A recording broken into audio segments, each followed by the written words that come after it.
Frères et sœurs, la paix soit avec vous. Nous célébrons aujourd'hui la fête du baptême de notre Seigneur Jésus-Christ. Le dimanche dernier, nous célébrions la manifestation de Jésus enfant. C'était l'épiphanie. Et aujourd'hui, cette fête du baptême de Jésus par Jean-Baptiste, c'est-à-dire sa première manifestation d'adulte et les débuts de son ministère public. C'est-à-dire, il s'agit là d'une investiture par l'Esprit pour qu'il commence sa mission de manière solennelle. Mais regardons d'abord Jésus lui-même. Il a 30 ans. Il se sait Fils de Dieu, un avec le Père. Il s'est chargé de la mission du salut de toute l'humanité. Et il vient au Jourdain. Pourquoi? Pour inaugurer son activité publique. En même temps, frères et sœurs, il se veut pleinement solidaire à son peuple. Solidaire de la démarche spirituelle des meilleurs juifs de son temps. Avec eux, il veut pleinement, frères et sœurs, entrer dans les projets de Dieu. Solidaire également de la détresse spirituelle de tous. Il vient prendre sur lui les péchés du monde. Il n'a pas besoin d'être baptisé, mais il vient pour nous ouvrir les chemins. Les lectures de ces jours, la première comme la deuxième, évoquent aussi d'autres investitures par l'Esprit. Tout d'abord, frères et sœurs, commençons par la première lecture. Le prophète Isaïe évoque un personnage que Dieu appelle son serviteur et sur lequel il envoie son esprit, auquel il confie une mission de justice et de vérité, de douceur et d'humilité, et qui grâce à cette mission devient la lumière des nations. Et le prophète le dit en ces termes: « Voici mon serviteur que je soutiens, mon élu qui a toute ma faveur. Je fais reposer sur lui mon esprit. Aux nations il proclamera les droits. Moi, le Seigneur, je t'ai appelé selon la justice. Je t'ai saisi par la main, je te façonne. Je fais de toi l'alliance du peuple, la lumière des nations. Tu ouvriras les yeux des aveugles. Tu feras sortir des captifs de leur prison et de leurs cachots ceux qui habitent les ténèbres. » Frères et sœurs, l'élu de Dieu est à la fois juge et libérateur, car le peuple est en captivité en Babylone sous le règne du roi perse Cyrus. Et ce peuple aspire à la délivrance. Et voilà, le prophète vient pour les rassurer, vient pour les motiver. Oui, frères et sœurs, le prophète veut rassurer, veut encourager que Dieu a toujours les derniers mots. Et la deuxième lecture nous relate un événement qui a marqué les tournants décisifs pour l'histoire de l'Église primitive. C'est-à-dire l'admission pour la première fois dans la communauté chrétienne par le baptême d'un païen et de toute sa famille.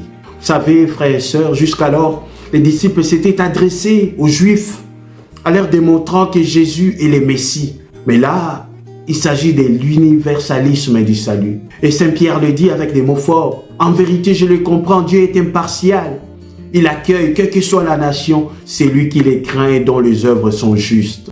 Là, frères et sœurs, Pierre veut montrer que par la mort et la résurrection du Christ, l'élection divine est offerte à tous. C'est la force du baptême. Et Corneille et toute sa famille bénéficient de cette grâce de Dieu qui est impartiale. Et le point culminant de cette offrande, c'est l'évangile de ces jours. Les récits des baptêmes chez Matthieu, comme chez Marc et Luc, comprend deux scènes distinctes. Une scène d'humilité où on voit Jésus être baptisé par Jean. On dit l'évangile. Alors paraît Jésus, il est venu de Galilée jusqu'au Jourdain auprès des gens pour être baptisé par lui. Jean voulait l'en empêcher et disait: « C'est moi qui ai besoin d'être baptisé par toi et c'est toi qui viens à moi. » On y voit là un dialogue qui n'est pas anodin, qui nous rappelle celui de Marie et Élisabeth. Celle-ci s'était étonnée que la mère de son Seigneur vienne jusqu'à elle. Oui, c'est ce dialogue profond. L'autre scène qui est grandiose, c'est l'investiture du Fils par l'Esprit Saint. Et l'Évangile nous dit: dès que Jésus fut baptisé, il remonta de l'eau, et voici que les cieux s'ouvrirent. Il vit l'Esprit de Dieu descendre comme une colombe et venir sur lui. Et des cieux, une voix disait: celui-ci est mon Fils bien-aimé, en qui je trouve ma joie. Frères et sœurs, c'est la réponse de Dieu le Père. Dieu sort de nouveau de son silence. Le ciel s'ouvre pour ainsi dire. L'Esprit désigne Jésus par un vol très précis. L'Esprit demeure sur Jésus. Messie de Dieu, selon la parole de Dieu en Isaïe que nous avons écouté dans la première lecture. J'ai fait reposer sur lui mon esprit. Et l'apôtre Pierre à Césarée va solennellement les proclamer, comme nous dit la deuxième lecture de ces jours.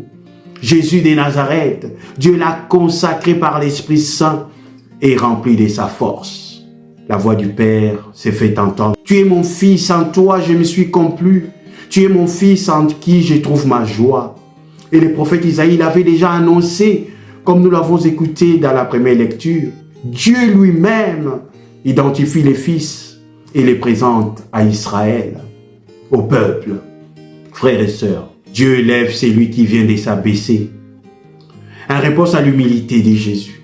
Et Jésus, vrai Dieu, mais aussi vrai homme, est heureux d'entendre dire au début d'une mission qui enrage toute sa vie, tu es choisi, exprès, et tu es aimé. Frères et sœurs, et maintenant, regardons-nous, nous tous, filles et fils de Dieu.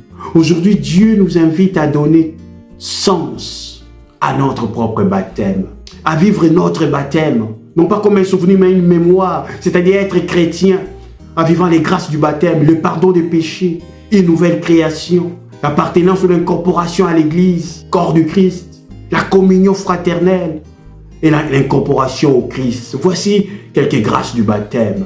Et nous pouvons vivre cette vraie relation de fils et filles de Dieu vis-à-vis de Dieu. C'est l'engagement de la vie de tous les jours. Être pardonné, être aimé. Et frères et sœurs, que chacun puisse écouter de manière profonde cette belle voix du Père qui nous dit « Tu es mon fils, tu es ma fille bien-aimée en qui je trouve ma joie. » Que chacun se pose la question, est-ce que mon baptême donne joie à mon Créateur? C'est alors que nous ferons des efforts pour que Dieu trouve sa joie en nous. Cet effort, c'est avec la force de l'Esprit qu'il nous a donné. Tu es mon fils bien-aimé. Tu es ma fille bien-aimée en qui je trouve ma joie. Que chacun puisse faire de cette phrase un projet de vie. Frères et sœurs, nous sommes appelés aujourd'hui à renouveler notre mission baptismale, c'est-à-dire être des chrétiens dans le monde comme lumière et celle du monde. Oui, frères et sœurs, notre baptême n'est pas un souvenir mais une mémoire. Que chacun puisse chaque année renouveler son baptême, fêter son baptême, honorer son baptême. Brisons cette monotonie. Et notre mission, comme chrétiens baptisés, n'est pas nous taire devant les injustices, n'est pas nous taire devant la destruction de nos valeurs fondamentales, la famille, la vie, la tolérance, n'est pas nous taire devant la montée de l'intolérance et de la politique partisane, n'est pas nous taire devant les méfaits de la loi du plus fort, n'est pas nous taire devant la destruction des valeurs d'humanité tout simplement. Dieu va féconder notre action, frères et sœurs. Ne baissons pas les bras. Soyons des témoins de ce que nous avons reçu. Une vie nouvelle en Dieu. À nous tous, frères et sœurs, j'ai dit, bonne fête, le baptême de notre Seigneur Jésus-Christ. Et à chacun de nous, de faire mémoire de son baptême, et être fiers de ce que nous avons reçu. Et que le Seigneur vous bénisse tous, le Père, le Fils et le Saint-Esprit. Amen.